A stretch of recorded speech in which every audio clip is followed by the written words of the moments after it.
자, 이거 약간 이슈가 되고 있죠. 그렇죠. 놀랍죠. 네. 사실 그러니까 메시 이런 스타일의 선수가 아닌데 메시가 처음 딱 파리에 가서 네. 이런 인상을 남길 거라 생각은 안 했는데 좀 방향이 잘못됐습니다. 그렇습니다. 네.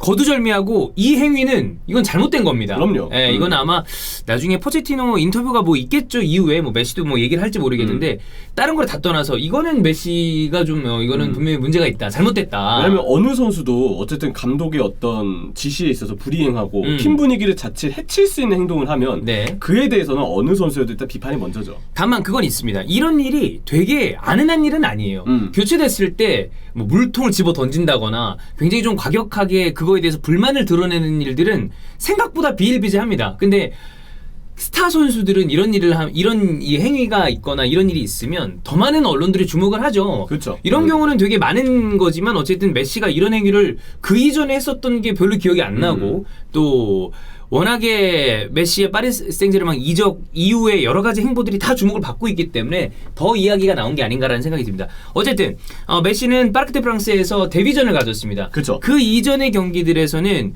다 원정길이었어요.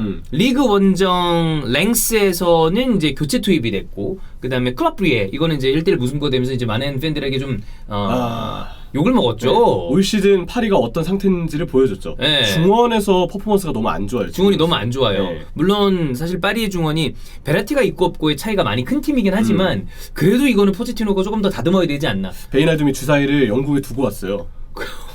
두고 왔어요 진짜. 야, 이거는 리버풀에서 안 좋았을 때 바이널둠이 딱 그 느낌이었어. 앞에 못 보는 거. 그쵸. 앞으로 그러니까 못 보내는 거 그거. 이게 바이나둠을 좀 공격적으로 쓰면은 저는 나을 거라고 보는데 지금 이제 파리의 팀 사정상 바이나둠이 공격적으로 올라갈 이유가 없습니다. 왜냐면 공격으로 너무 질비한 자원들이 있기 때문에 결국 흔히 얘기하는 뒤에서 좀 쓸어 담아줘라. 네. 이걸 맡겨야 되는데 리버풀 말미 때도 바이나둠이 점점 그 쓸어 담아주는 게 처음엔 좋았죠. 그치. 근데 갈수록 이게 좀 떨어지는 게 보였어요. 네. 그래서 지금은 쓸어 담아주는 것도 약간 아쉬울 뿐더러 공격적으로 항상 이 가림막을 씌우고 그래, 쓰는 이거. 선수기 때문에 볼 전개도 아쉽고 그런 부분도 있죠. 뭐 어쨌든 그렇습니다. 그래서 그때는 이제 선발로 나서 풀타임.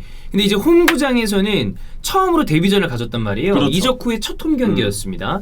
리옹이랑 경기를 했습니다. 일단 경기 자체만 놓고 봤을 때는 이겼어요. 2대1로 이겼습니다. 라인업은 뭐 이런 상태 한번 뭐 읽어드리면 돈나룸마, 누노 멘데스, 킴펜베, 마르키뉴스, 틸로 케러. 일단 누노 멘데스가 드디어 와서 네. 계속 좀 경기를 적응 중에 있죠. 근데 누노 멘데스가 올 당시 부상이었어요. 그래서 지금 몸이 계속 좀 올라오고 있는 단계니까 네. 좀 이 선수의 평가는 좀 길게 바라볼 필요가 있다고 그렇습니다. 생각합니다. 뭐 미래를 보는 자원이니까. 어리죠. 굉장히 어리죠. 그다음에 중원에 게이아랑 에레라, 그 위쪽에 네이마르, 메시, 디마리아, 은바페 이런 식으로 이렇게 배치가 됐는데 파케타한테 실점을 먼저 했어요. 그렇죠. 그다음에 경기가 좀 잘 안 풀리다가 네이마르가 PK. 네이마르는 후반부로 가면 갈수록 좀 살아나는 모습이었고 그리고 난 다음에 이카르디가 종료 직전에 버저비터를 집어넣으면서 2대1로 역전승을 했습니다. 어쨌든 어려운 경기였지만 이겼기 때문에 리그에선 6연승이에요. 자, 문제는 이제 리오넬 메시가 공격 포인트가 안 나오고 있다는 데 이제 문제가 있죠. 왜냐하면 이 경기 퍼포먼스랑 별개로 이 정도의 선수들은 어쨌든 빠르게 골로 본인이 어떤 이 임팩트를 보여줘야 하는 선수들입니다. 그렇죠. 근데 공격 포인트가 안 나오면 당연히 뭐 다 아시겠지만 이런 선수들은 팬도 많고 또 라이벌이 또 강하기 때문에 서로 간에 이렇게 그게 있어요. 커뮤니티 상에. 근데 골 안 나온다 그러면 봐라 아마 이런 얘기 나오잖아. 이게 골치 아프게 되는 거거든. 이런 거 보면은 스타 선수들에게 되게 가혹한 거기도 하죠. 그렇지. 사실 웬만한 선수가 이적하고 한 5경기 정도는 그냥 길게 봐야 되거든요. 적응 기간이거든. 근데 스타 선수이기 때문에 그렇지. 이상하게 이 선수가 초반에 뭔가 공격 포인트가 안 나오면 괜히 더 짓궂게 바라보고 그런 게 좀 있죠. 있어요. 예. 근데 이게 가혹해 보이면서도 또 어쩔 수 없는 것 같기도 숙명이지. 그렇지. 본인이 워낙 잘해왔기 때문에. 그렇죠. 예, 뭐 올타임 넘버 3 안에 들어가는 선수라고 이미 현역인데 평가를 받는 선수이기 때문에. 자, 골대 맞는 프리킥도 있었고요. 그쵸. 그 다음에 메시였으면 넣지 않을까라는 생각이 있었지만 이건 골키퍼가 저는 잘 막은 거라고 봅니다. 그 1대1 찬스를 하나 놓쳤죠. 하나 놓친 게 있었어요. 이런 거를 봤을 때 기본적인 메시 기량으로 본다면 이거에 대해서도 뭐야 왜 이렇게 좀 골 더 넣어줘야 되는 거 아니야 라고 얘기할 수 있을 거라고 생각해요. 왜냐면 그게 메시니까. 그치. 근데 그냥 일반적인 기준으로 봤을 때 이거는 뭐 그냥 나쁘지 않았다. 근데 메시 기준으로 본다면 저는 쏘쏘. 이건 잘하는 경기는 아니다라고 보는 게 맞는 것 같습니다. 어쨌든 앞으로 이 플레이메이커들을 어떻게 공존시킬 것이냐. 네이마르, 메시 여기에 더해서 이제 음바페와 같은 마무리를 할 수 있는 자원들에게 얼마나 양질의 침투 후에 패스까지 나갈 수 있느냐. 이거는 좀 두고 봐야죠. 아직은 확실히 발을 좀 맞춰가는 과정이라는 느낌이 좀 많이 드는 것 같아요. 저는 이 부분에 대해서는 팀적인 부분이랑 개인적인 부분을 좀 나눠서 봤으면 좋겠는데 어쨌든 지금 맥시가 완전히 100%는 아니거든요. 개인적인 부분으로 봤을 때는 결국에는 지난 시즌에도 초반에 안 좋았어요. 그렇죠. 그게 영주 형도 얘기를 했지만 프리시즌을 제대로 못 보냈습니다. 이적한다 만다 뭐 여러 가지 이유가 있었기 때문에 결국 이번 여름이 아니라 지난 여름으로 돌아간다면 이적과 관련된 너무나 부정적인 이슈들이 많았고 결국에 잔류하게 되는 그림이었잖아요. 그래서 그때도 초반에 안 좋았을 때 영주 형이 그 얘기를 했어요. 연말 12월쯤이면 아마 올라올 거다. 이건 프리시즌을 제대로 못 보냈기 때문에. 근데 결과적으로는 그때 올라왔거든요. 그렇죠. 예. 그런데 이번 여름도 생각해 보면 이번에는 잔류하려고 했는데 재계약이 요상한 의미로 안 됐기 때문에 파리 생제르맹을 갔어. 파리 생제르맹을 가서 행복한 모습을 보여줬지만 여튼 정든 고향 클럽에 고향은 아니지. 아르헨티나 사람이니까. 예. 고향과 같은 마음의 고향. 예. 근데 거기에 남으려고 했는데 안 되면서 이적을 했기 때문에 본인이라고 마음이 편하진 않았을 거 아니야. 그렇죠. 저는 여기에 더해서 코파의 후유증. 그것도 있을 거고. 게다가 메시가 어쨌든 결승까지 뛴 선수고 중간에 부상을 안고 뛰었다는 얘기도 있잖아요. 그죠. 몸 상태의 부하가 좀 있을 거예요. 그래. 그래서 그 1번. 저는 개인적인 문제가 1번으로 봤을 때 그게 점차 올라올 것이기 때문에 개인적인 문제는 저는 걱정하지 않습니다. 어차피 이 선수 뭐 지금 이래저래 뭐 좀 비판받는다 그래도 메시입니다. 그렇죠. 얘기 아예 달라요. 호날두 봐라. 야 이제는 혹시 다르지 않을까? 그냥 들어가자마자 끝내잖아. 근데 호날두는 원래 이제 뛰어봤었던 리그 그리고 본인이 정이 있었던 팀으로 돌아왔기 때문에 굉장히 빠르게 골을 넣고 있고 그렇죠. 1번이 그거라면 나머지 두 개 문제는 이거는 나는 포체티노와 팀의 문제 여기서 해결이 돼야 된다고 보는데 일단 음바페랑 동선 정리를 좀 해야 될 것 같아. 그렇죠.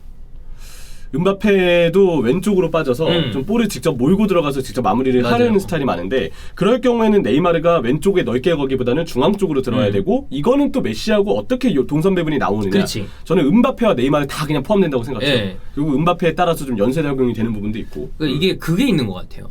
네이마르랑 메시가 동일하기 때문에 그 동일한 라인을 비슷하게 돌렸었던 데가 MSN입니다. 그쵸. 그럼 수아레즈가 중앙 쪽에서 비벼주면서 측면에 공간을 만들어줬던 어떤 느낌으로 봤을 때 그 역할을 해줄 만한 선수가 있어야 되는데 음바페는 그거랑은 동선이 다른 선수 아니야. 사이드로 빠지죠. 빠져서 침투를 굉장히 잘해주는 선수 아니에요. 물론 이 선수가 또 센터포워드로도 최근에 좋은 모습을 보여주는 게 있긴 있습니다만 그래서 그 부분에 대해서는 이거는 포체티노의 역할이 저는 크다고 보고요. 보면은 음바페도 최전방에 있지만 왼쪽으로 빠지고 디마리아도 오른쪽 인포워드지만 왼발 각을 위해서는 또 안쪽으로 좁히고 메시 역시도 왼발을 위해서 안쪽으로 좁히면서 중앙을 바라봐야 되는 상황이고 네이마르도 음바페와 동선이 겹치면 안 되기 때문에 일단 중앙으로 들어오거나 프리롤에 가깝게 뛰어야 돼요. 맞아요. 근데 그러다 보면 프리롤의 네이마르 그리고 당연히 또 프리롤에 가깝게 배치가 된 메시 또 안쪽으로 자주 들어오는 디마리아 그리고 중앙을 상황마다 비워놓을 수 있는 음바페. 그치. 이거 동선 차는 게 생각보다 좀 쉬운 일은 아니에요 사실. 워낙에 클래스 있는 선수들이라 자기들이 알아서 하겠다고 생각을 해요. 할 거라고. 감독이 그냥 알아서 계속 방관하고 있어요. 그럼 안 되지. 해줘야지 뭔가. 잡아줘야 돼. 네.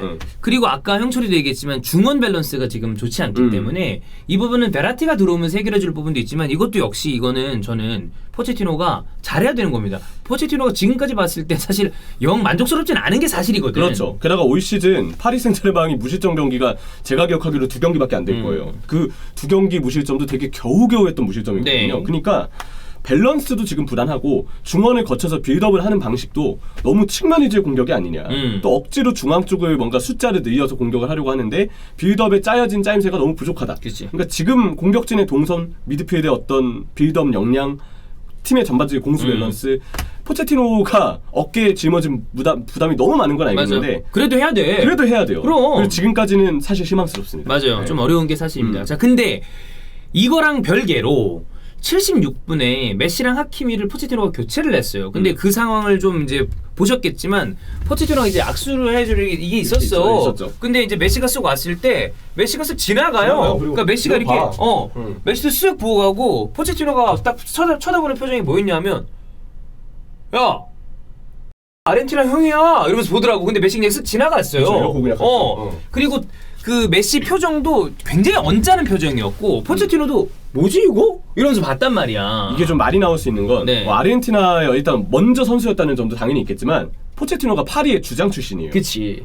이 나름 파리 홈팬들도 포체티노라는 사람의 어떤 선수 시절에 그게 공헌을 있죠, 알고 있고, 당연히. 그러니까 포체티노가 파리의 감독으로 왔을 때 파리 감독으로 뭔가 하기에는 아직은 우승 경력이라는 게 좀 아쉽지 않냐라는 얘기를 할 만도 했지만 그래도 파리 팬분들은 우리의 정신적 지주다. 그래. 주장 출신이니까 뭐 어떻게 보면 근본이다 이 얘기를 많이 했었거든요. 약간 수원의 리얼블루처럼 그렇죠. 그런 것처럼 어쨌든 본인 클럽 출신의 감독을 데려온 거니까. 근데 이렇게 보여주는 거는 이거는 뭐 저도 굉장히 메시를 좋아합니다만 이거는 아닌 건 아닌 거니까. 포체티노의 자존심에도 상처를 입힐 수 있는 거니까. 감독한테 이러는 건 좋은 건 아니에요. 그러니까 아까도 얘기했지만 이런 일들이 자주 있어요, 생각보다. 네. 이들이 되게 표현을 근데 자주 있다고 해서 이게 정당화되는 건 아니거든요. 해외에서도 선수들이 이런 식으로 본인의 어떤 의견을 강하게 표출했을 때 이건 잘못된 거다라고 얘기합니다. 그러니까 메시도 이거는 잘한 건 아니고 뭐 둘이서 잘 해결을 해야겠지. 그랬죠. 근데 이게 이제 모양이 참 얄궂은 게 결국에 메시가 빠지고 난 다음에 그 이후에 조금 이후에 이제 이카르디가 들어갔잖아. 그러니까 메시랑 교체된 건 하킴이었으면 이카르디가 들어갔는데 결국에 그때부터 경기가 조금 잘 풀린 다음에 이카르디가 골을 넣어서 역전승을 했단 말이야. 네. 이런 모양새도 좀 웃기잖아. 얄궂게. 사실 메시가 이 경기에서 그렇다고 엄청 못했냐? 그건 아니거든. 그냥 메시 기준으로 그냥 쏘쏘였다는 거지. 그리고 뭐 프리킥 골대 맞춘 거 이런 것도 있었으니까. 근데 이런 행동은 메시가 뭐 좀 안 해야죠. 그렇죠. 메시의 폼을 이 경기를 진단하고 싶진 않은데 그거는 저도 아니라고 봅니다. 아까 얘기 드린 것처럼 공격 전술이나 조합이 지금 아예 미완성 단계라고 보는 게 좀 맞는 상황이라서. 그리고 개인의 폼이 지금 좋지 않을 수밖에 없는 상황. 또 그렇죠. 대표팀도 뭐 우승을 했지만 오랫동안 갔다 온 것도 있고. 그래서 이런 부분들 생각하면은 본인도 감각을 좀 회복할 수 있는 시간을 우리가 이제 길게 바라봐야 될 부분이 있고, 파리라는 팀 자체의 특수성이 지금 아예 백지 상태라고 봐도 무방하기 맞아요. 때문에 새로운 선수들이 굉장히 많이 들어왔기 때문에 이것도 우리가 좀 길게 들여다봐야 될 부분이 있고, 근데 어쨌든 이후에 악수거부에 대한 어떤 상황 자체는 조금은 아쉽게 바라봐야 될 행동이긴 합니다. 그렇습니다.